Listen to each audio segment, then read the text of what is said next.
The words echoed in my mind, haunting me as if they were on a loop. You're the best person in the world, I'd never lose you to anyone. It had only been 2 weeks since he had said that. 2 weeks since I had believed it. Now, those words felt like cruel irony.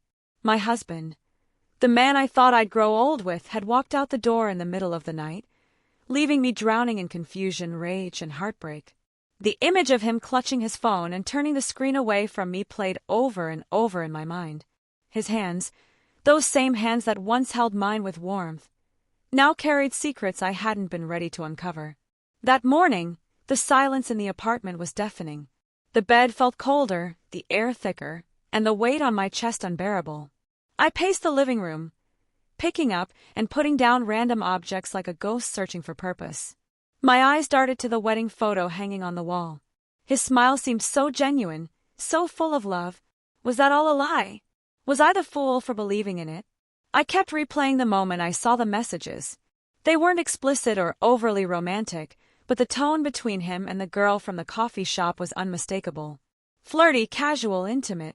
My hands trembled as I remembered her name popping up in the chat, Lila. A simple, harmless name that now carried the weight of my heartbreak. I didn't hear from him for days. Not a single call, not a message. It was as if I had disappeared from his life. The man who once promised to be my rock had evaporated, leaving me clinging to memories that felt more like jagged glass than comfort. Desperation clawed at me. I knew it wasn't healthy, but I needed answers. I deserved answers. Against my better judgment, I found myself scrolling through his social media, combing through every post, every comment, every detail, hoping to piece together what had gone wrong. That's when I saw her. Lila. She was tagged in a post from his coworker. A group photo at the coffee shop. Her smile was radiant, her eyes bright, and for a moment I hated her. Not because she had stolen my husband, but because she represented something I clearly wasn't. New, exciting, free. The anger simmered beneath my sadness, a slow burn that kept me awake at night. I thought about all the sacrifices I had made for him, the countless times I stayed up late helping him prepare for presentations, the way I supported his dreams while putting mine on hold, the hours I spent making our house a home. And for what? To be discarded like I was nothing more than a placeholder in his life? By the 4th night, I hit my breaking point. I wasn't going to let him destroy me. If he wanted to leave, fine. But I wasn't going to let him walk away without consequences. The next morning, I pulled out my laptop and began writing. I poured everything into a letter, every thought, every feeling, every ounce of pain I had bottled up. I wrote about the little moments we had shared, the promises we had made, and the trust he had shattered. But I didn't stop there. I wrote about the loneliness I had felt even before he left. The way his subtle indifference over the years had made me feel invisible. The way he had slowly chipped away at my self-worth with dismissive comments and empty reassurances. When I finished, I sat back and reread it. The words were raw, searing, and brutally honest. I didn't know if he would ever read it, but writing it felt like reclaiming a part of myself he had stolen. I printed the letter and placed it on the coffee table, knowing that at some point he would return to pick up his things. It happened on a Sunday afternoon. I heard the sound of keys jingling at the door, followed by the hesitant creak of it opening. I stayed in the kitchen, my heart pounding in my chest. He walked in, his face a mixture of guilt and exhaustion. He looked at me, but I couldn't bring myself to meet his eyes. Instead, I pointed to the coffee table. "What's that?" he asked, his voice low. "It's for you," I said, my voice steadier than I expected. He picked up the letter and began to read. I watched as his expression shifted from confusion to pain, then to something I couldn't quite place, regret, maybe. When he finished, he looked up at me, his eyes glistening. "I didn't mean to hurt you," he said, his voice breaking. "I don't know what's wrong with me. I felt stuck, like I wasn't enough for you." I let out a bitter laugh. "You felt stuck? You felt like you weren't enough? So you thought the solution was to destroy our marriage and run to someone else?" He opened his mouth to respond but closed it again, as if realizing there was nothing he could say to justify his actions. "I loved you," I continued, my voice shaking. "I gave you everything I had and you threw it away. Do you even realize what you've done?" For the first time, I saw genuine remorse in his eyes. "I made a mistake," he whispered. A terrible mistake, but it was too late. Over the next few weeks, we began the process of untangling our lives. I packed up his things, and he moved into a small apartment across town. He tried to reach out a few times, offering apologies and asking if we could talk, but I couldn't bring myself to respond. I threw myself into rebuilding my life, one piece at a time.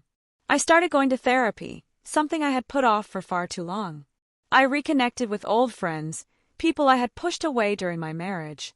And slowly I began to find myself again. One evening, as I sat on the couch with a cup of tea, I realized something. I wasn't angry anymore. The pain was still there, but it wasn't as sharp. It was more like a dull ache, a reminder of what I had endured and overcome. I thought about Lila and wondered if she and my ex-husband were still together. Part of me wanted to know, but a bigger part of me didn't care. They were part of my past now, and I was finally ready to let go. As I stared out the window, watching the city lights twinkle in the distance, I felt a sense of peace I hadn't felt in years. I didn't know what the future held, but for the first time, I wasn't afraid of it. Because I knew that no matter what happened, I would be okay. Even as I tried to move forward, there were days when the past clung to me like a shadow. I would find myself staring at old photos tucked away in forgotten albums. Pictures of us smiling, laughing, and building a life together. They felt like artifacts from another era, a life that no longer belonged to me. One afternoon, while cleaning out a drawer, I stumbled across the watch I had given him on our first anniversary. I had saved for months to buy it, wanting it to symbolize how much I valued our time together.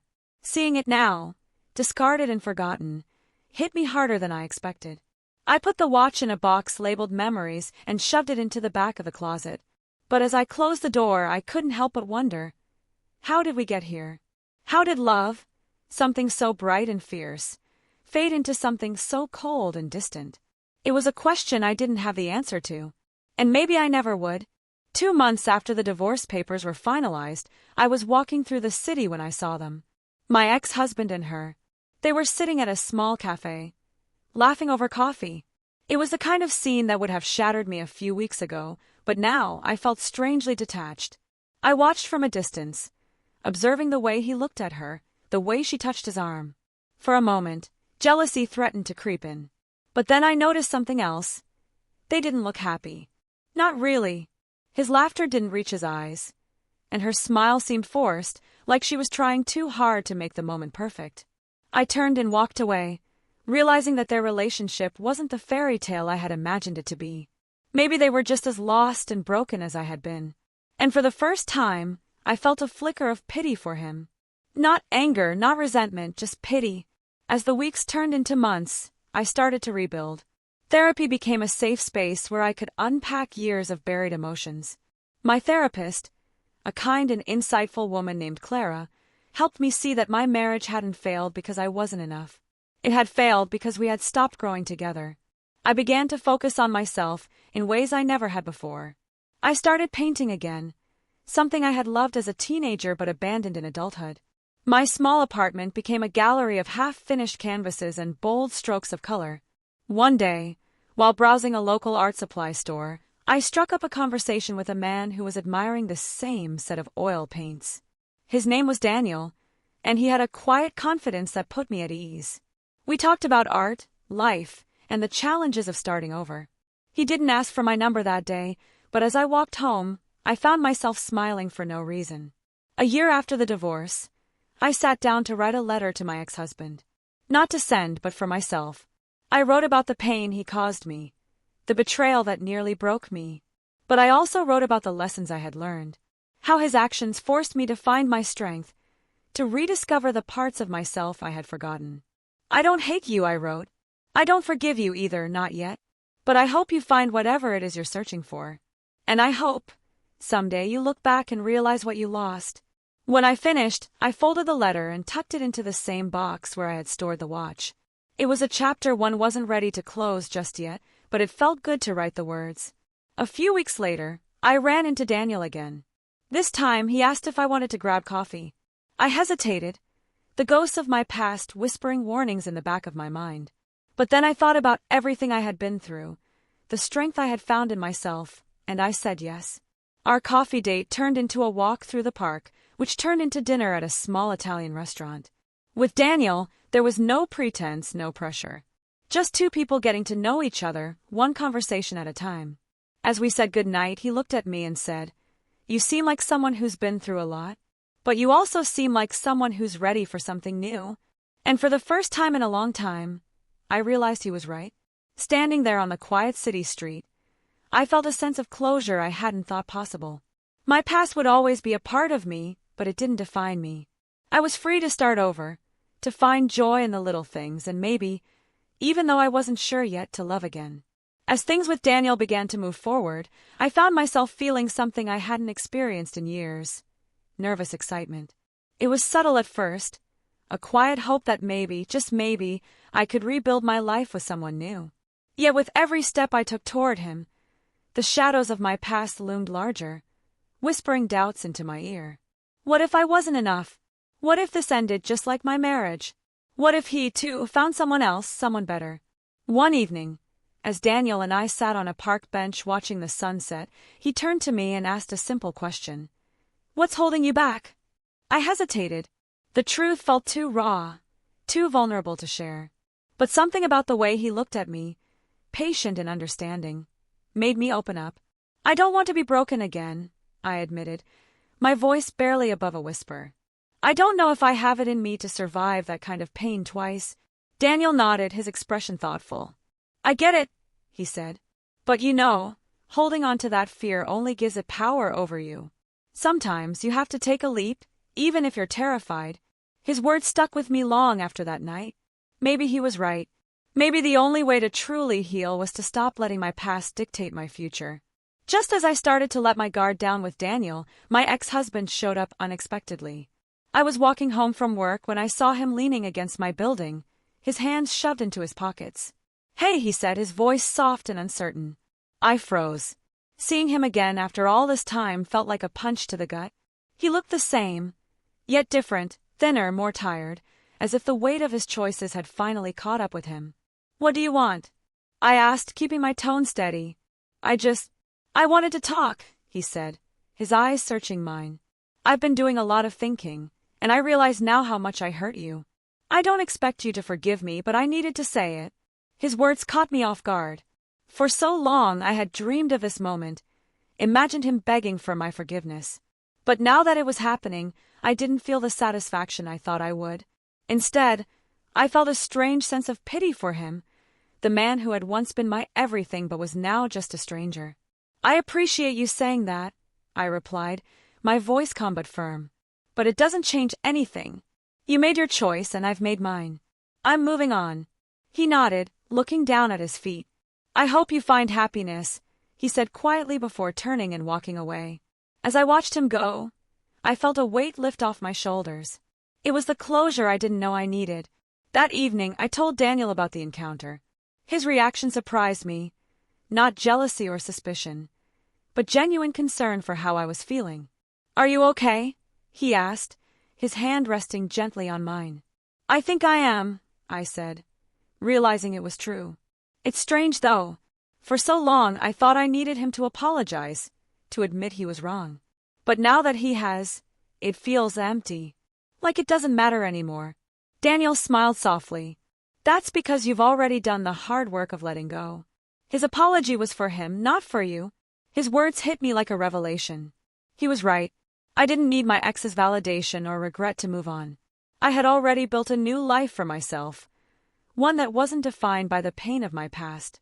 Later that night, as I lay in bed, I thought about how far I had come. The woman who had sobbed on the floor when her husband walked out was gone. In her place was someone stronger, someone who had faced heartbreak and come out the other side. Months passed, and my relationship with Daniel continued to grow. He wasn't perfect, but neither was I, and that was okay. We didn't try to fit each other into some idealized mold of what love should look like. Instead, we embraced the messy, imperfect reality of it.